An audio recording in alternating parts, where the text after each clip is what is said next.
speaks about the guilt offerings, which was similar to the sin offering but pertained to unintentional sins that required a repayment.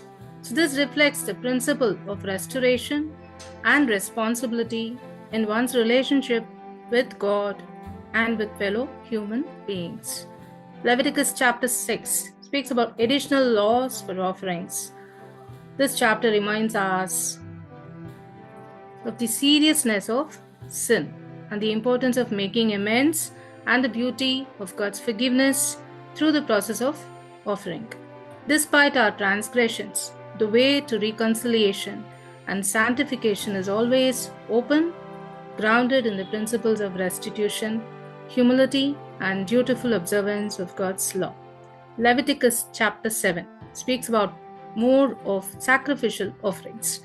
God provides lessons for priests to assist the people in helping others. He also changes the order of the sacrifices to place the peace offering at the end.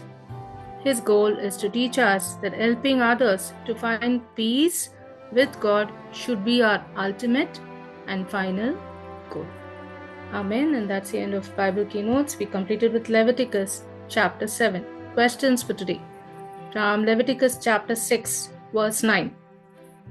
How long was the burnt offering to stay on the altar?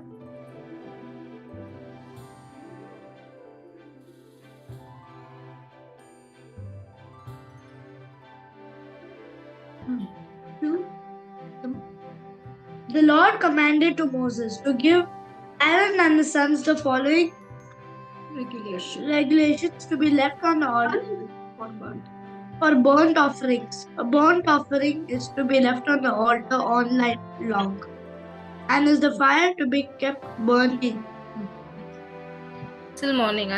Leviticus 6:11. Where was he to take the ashes? Outside the camp. Outside the camp. outside the camp To the ritual clean place. to a ritual clean place. Right. Leviticus 6:16. Where was a grain offering to be eaten? The priest shall eat the rest of it, shall be made into bread, baked without a yeast, and eaten into holy place. Holy place. The courtyard of the tent of the Lord's presence. The Lord has given it to the priest as a part of the food offerings. It is very holy, like the sin offerings and the repayment offerings. So, Leviticus 6:17. The grain offering is holy like what other offerings?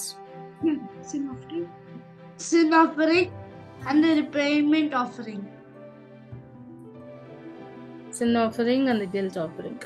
Leviticus 6:18. Who could eat the priest's portion? What happened to whoever touched this? Be harmed by the power of its holiness.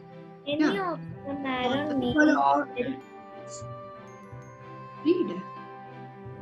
For all the time to come, any of the males descendants of Aaron and may eat as their continuous share of the food offered to the Lord. Anyone else who touches the food offering will be harmed by the power of its holiness. It's Leviticus 7:12-3. If the fellowship offering was offered as an expression of thankfulness, what was to be offered with it? Even adults can answer. If you see the words, if you know the answer, please answer. This is all difficult book for us to practice, to read, for us to know the Bible is what we are doing this practice. So all of us can read. If a man makes this offering as a thank offering to God, he shall present together with the animal to be sacrificed. Sacrifice an offering of bread made without yeast, either thick loaves made of flour mixed with olive oil, or biscuits brushed with olive oil, or cakes made with flour mixed with olive oil. Leviticus 7:17. What was to happen to meat left from fellowship offerings until the third day? Any meat that is still remains on the third day must be burnt.